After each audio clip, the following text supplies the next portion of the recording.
Sure, it is Tuesday. That means it's Family Talk Tuesday. And I'm Kelsey Schnorr. Who am I? I am the Child Care Director at In His Arms, and I've also helped lead VBS the last few years. Really hoping we get to do it this year because it is a fantastic theme. Now, if I talk to you every other year, I say that every year, but I mean it. So, a little bit about me. We moved from Norfolk to Battle Creek about 12 years ago. We wanted small town life, and I had lived here when I was younger. My family was from here. Grandma was here. So it just felt like a right move. Move somewhere familiar, but out of Norfolk, out of the big city. So here we are, 12 years later. Ellie is 12 and in 7th grade. Tucker is 9 and in 3rd grade. And they are both currently working on their online schooling stuff. Hopefully, they'll probably pop in. It's getting to be about that time.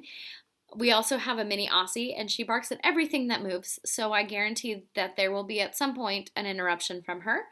And not an interruption from 2 other people in our house. Our cat, we never see her, but she eats food. Her food is gone about every other day, so we know she's alive. And Justin is working. Justin still has to go to work through all this. So here we are. Let's get started. So what do I want to talk to you about today? I want to talk about how to remain calm and best support our kids while we're at home. Mr. Whitney talked about routines, so I'll kind of touch on that later. And I want to focus on how we can create a sense of calm and amid all this chaos, amid everything that's going on. Because ultimately, my goal during this is not to have my kids look back on this and think about it as a traumatic time in their life. I want them to look back and think, man, that was kind of awful, but holy buckets did we have fun. So that's my goal, and so I wanted to share that with you. I've had some conversations when I do get to sneak away to the office. I've had some conversations with parents about just being overwhelmed and trying to entertain their kids. And I can tell you I have felt those same things. Just that, well, don't you have schoolwork to work on? Can't you do that? And they're done, so now what? And I think as adults we kind of lose that how do we do this? Like, what do we do next? That sense of play. So first things first, I'm going to touch on how to help our kids cope. And if you read the article in the newsletter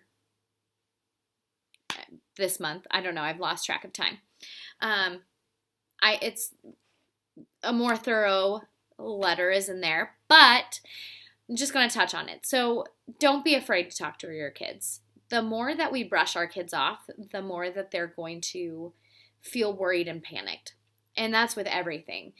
Grandma calls and she's worried about something and they want to know what's going on. If I say, oh, no, it's fine, they're going to be like, oh, but I can't, what? I can't know?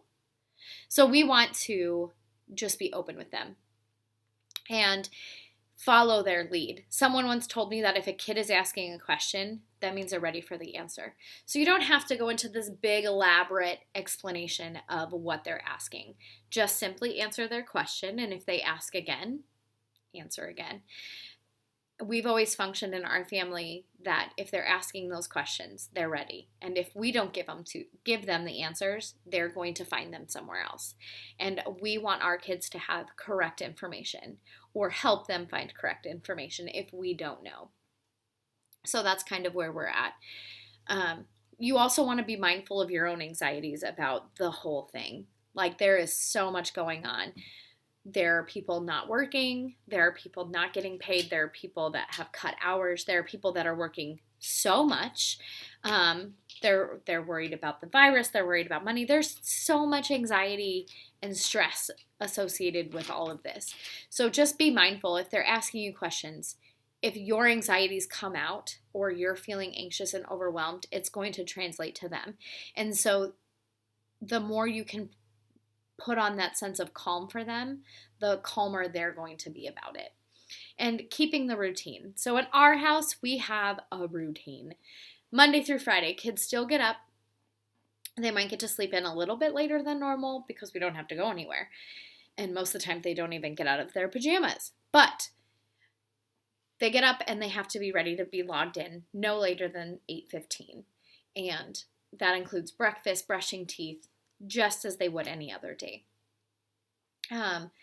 We also have a chore time like we have before, and they're not going to school until 3 p.m., but you know, we might do chores earlier in the day in that case. Bedtime is still huge. My kids have always been a dream when it comes to bedtime. Not to brag or anything, but 8 p.m., they know it's bedtime. And as they've gotten older, we've gotten a little more fluid on that, but it's still like 8 o'clock, you should be in your pajamas, getting ready to go downstairs and go to bed. And for the most part, they listen. I think last night was like 9 and they were still giggling. And I was over it because I wanted to sleep.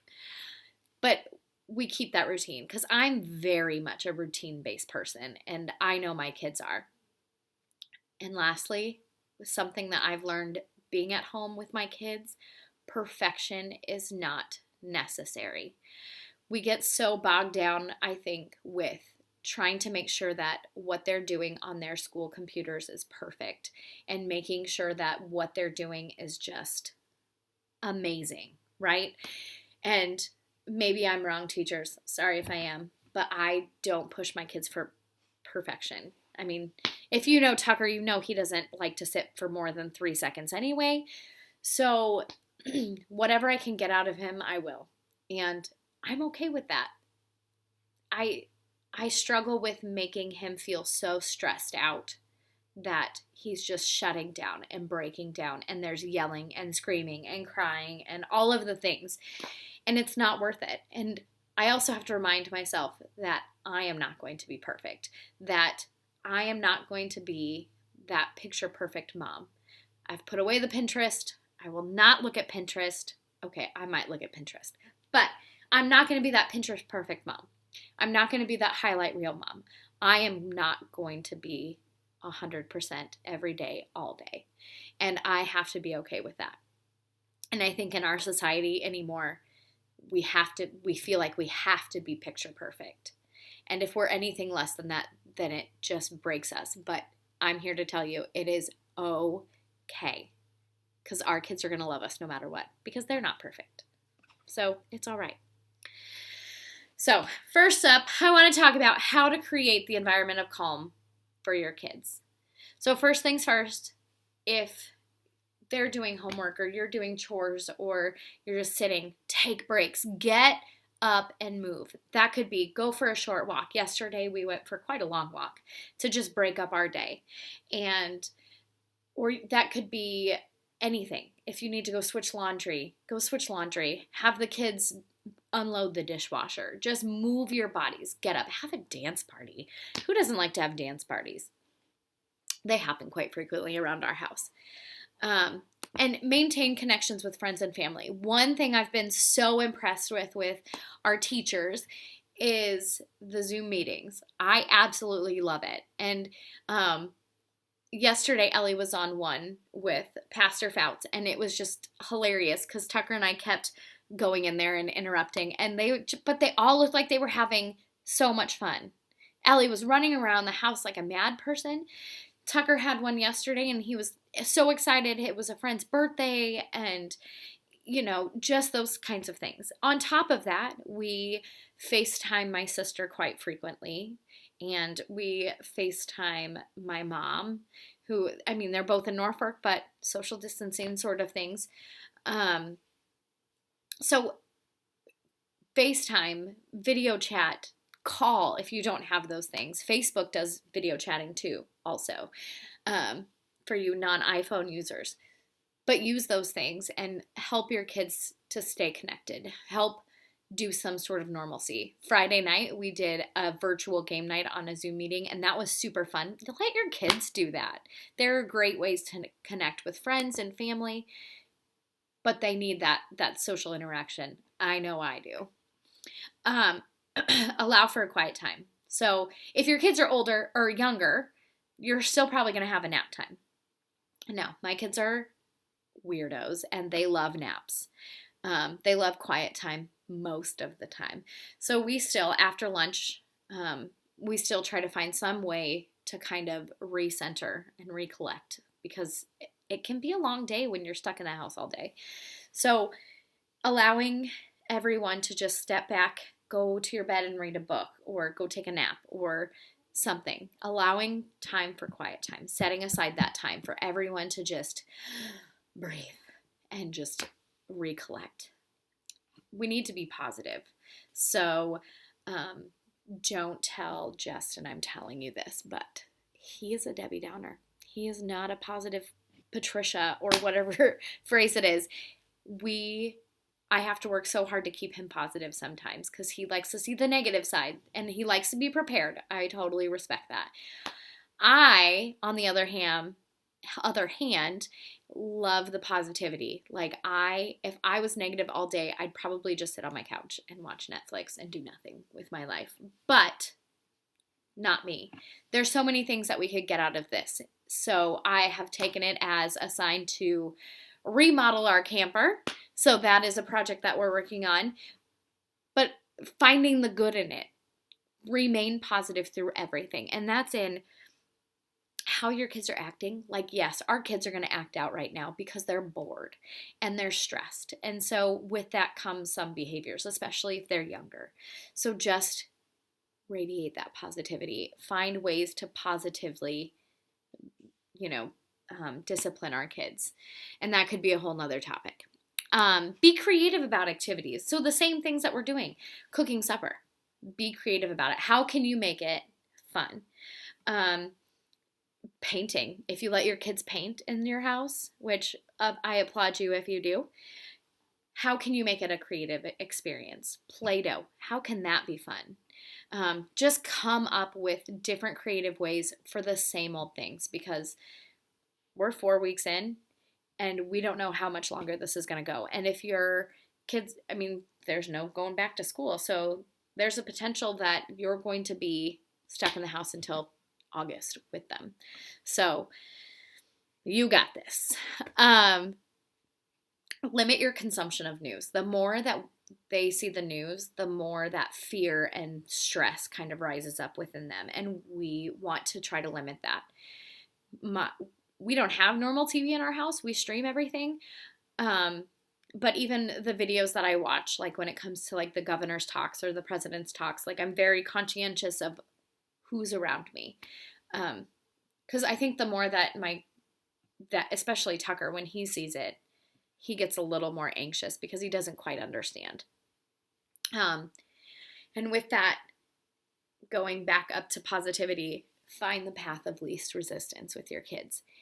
If it means extra iPad time because they just need a minute or what have you, it's okay. It's okay to pick your battles and do things that you might not normally agree to, like the extra iPad time. It's okay.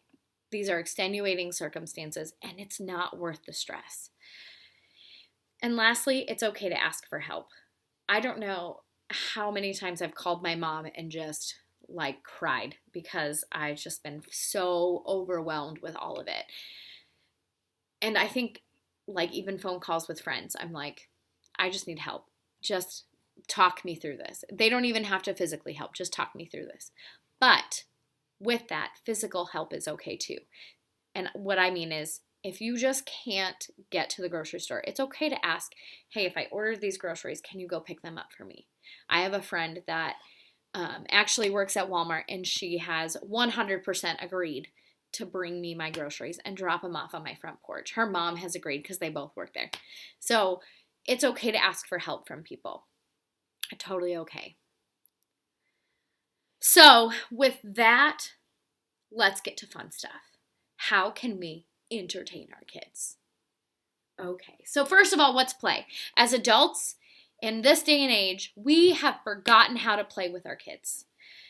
As first-time mom and dads, we're like, oh yeah, we got this. We're playing on the floor, but as we get older, like, nah, I'm good. And I think for some people in general, it's just hard because we haven't had to play for a long time. So what is play? Play is how kids learn. If you bring your kids to our center, everything we do is play-based because that's how kids learn and make all those little tiny brain connections, and they learn things like language, cognition, problem solving, self-regulation, all of it. All of it. They learn how to count, they learn shapes, I could go on forever. I could stand up on that soapbox for a long time. So we just need to get out of our head because I think we put too much thought into it. Play is not that hard. You don't have to have a backstory for how Barbie met Ken. Just play. And with that, follow your kid's leads. If your kid loves Barbies, let them lead the story. They'll find it way more entertaining. So first off, how can we entertain littles? And I'm talking, when I say littles, I mean kindergarten on down. Kindergarten on down. At the center, we focus with a lot of like preschool age and toddler age, and toddlers are my jam. But these are things that you could do with all of them. So freeze dance, it's easy. It's something so simple. You turn on a song, and then randomly you pause it, and they just freeze. Kids love it. We do it at the center all the time. They love freeze dance. With that, you could also do copy dance, where you do a move and they have to copy, or they do a move and you try to copy, which could be entertaining. Setting up obstacle courses, whether that's inside, outside, whatever. It doesn't matter. Build an obstacle course, and it doesn't have to be anything extravagant. Put out some pots and pans that they have to jump over, or pillows that they have to jump across, or a dog leash they have to walk on like a tightrope. Anything to make it fun. Scavenger hunt. So this goes along with older kids. You can make your own scavenger hunt. I've seen tons of templates online. They're everywhere. But Mr. Whitney and some other people have put together something called Goose Chase, and it's aimed more for the older kids. So, this will kind of go for both. But there are plenty of things that you could do as a family because little kids love getting their pictures taken. And that's what it is. It's a scavenger hunt where you go out and you take a picture or a video of what the kid is doing. And so it's great. Simple things like newspaper or cardboard crafts. Everybody's got newspaper, or at least a shopper. Magazines, let them cut stuff out and paste and tape and color and do all the things. Cardboard crafts, I have an extreme love for cardboard boxes, and I love to make anything out of cardboard. So, sorry, phone call. So yes, you can make anything out of cardboard boxes. I love making like forts. When Ellie was little, we had a stereo box. It was huge, and we made it into the Ellie house. Could just cut holes in it, and she played in it for weeks. It was great. Simple things like cooking and gardening. It's springtime. Let's get outside, get some vitamin D, stick those fingers in that dirt. There's tons of research about, playing in dirt and how it helps your mood and all of the things. So get outside and garden. That's what we've been doing. Also cooking. Bake some cookies. Let them help with supper. Just little things. You can also do water play, and I don't mean like running through the sprinklers. I mean, give them a bucket of water and a scoop. If you follow the St. John or the In His Arms Community Childcare page, Miss Jen posted a video of her daughter just scooping things from one pot to another, and it had water, so it made it a little more fun. Just simple things like that. It doesn't have to be complicated, and it doesn't have to involve expensive toys. It can involve what you have in your kitchen or in your bathroom or whatever. So just let it happen. A good resource that is fairly new, or at least new to me, is a website by the Khan Academy called duckduckmoose.com, I think. Don't quote me, but Google Duck Duck Moose and it should lead you there. And so they're great games and different things for kids. But as far as littles go, if you're worried about, I've heard parents talk about how they're worried about like speech and counting and colors and things. You can do all of those things on walks. You can talk about the color red on the stop sign and how it's an octagon. And you can talk about the blue sky and the green grass and that person's yellow car or what have you. Kids learn things better in context anyway, so now is the time that you can really like facilitate that. And anything you do it with lots of language. Just create that language-rich household. One thing in the classroom, when I was in the classroom, was we talked about everything. Everything was a conversation. And I don't know if you talk to 18-month-olds, but they don't say a whole lot. It's a lot of babble and a lot of one-sided. But we still talked, and we talked through everything. Zero baby talk. I talked to him just like this. So older kids, again, the goose chase. My kids like took that and ran with it. They haven't touched it in a while, so I'm sure it's coming. But that was a great one. Board games. Something as simple as just pulling out the board games that you haven't played in years. We have plenty of those in our house. We get a board game every year for Christmas. And so, just pulling those out and playing a board game or two and going on walks. Kids love bike rides, all the things. Like, it doesn't have to be insane. Take a bunch of short walks. Our neighbor, the other day, she was walking by our house. It was like 8 o'clock at night, and I hollered at her and said hello, and she's like, 5th walk today. And they would just take random short walks. And again, cooking and gardening is great for kids. My kids don't know it, but they're going to be helping me pull up lilies as Tucker's standing there like this behind the camera. And science experiments. I don't know how many videos we've watched of random science videos like milk and food coloring and dish soap. Different things like that. And elephant toothpaste. Like, there's so many fun ones of things that you can use from items in your house that are just cool. Maybe it's me. Tucker's teacher has also posted a lot of online field trips, and those are fun. We watched a Cincinnati Zoo video of the hippos, and that was super fun. She just hung out, told us about hippos, and they just swam around. They ate some lettuce, and it was great. And again, that social aspect, they're old enough, let them write letters to their friends. Ellie has always loved the idea of a pen pal. So give them some paper and a pen and just let them write letters. Even if you just go drop them off on your friend's porch so you don't have to mail it. Either way, write those letters. Puzzles are fun. Help them learn something new. Like, I always thought it would be really cool to sew. I've had a sewing machine for years and I've never used it. That's a lie. I've used it. Not well. But how fun would it be to learn a new hobby? And there's other online resources like podcasts. Tucker listens to one. I think Ellie's listened to one, or at least she listens to them with me sometimes.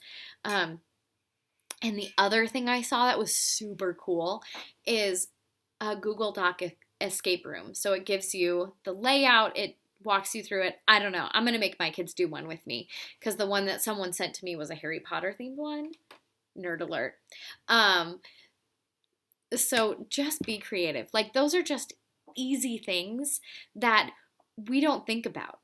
Like, I sat down to write this and I was like, what am I going to say? What activities? But it's just so simple. So get out of our heads. Be positive. It's okay to mess up. It's okay to just have crazy. But the best thing we can do for our kids right now is to be that love and support that they need, to have that secure attachment, that secure bond, knowing that no matter how the world is flipped upside down, backwards, and inside out, that we are there and we are going to support them no matter what. So, all right, I'm done rambling. I will catch you on the flip side. See you around. Goodbye, friends.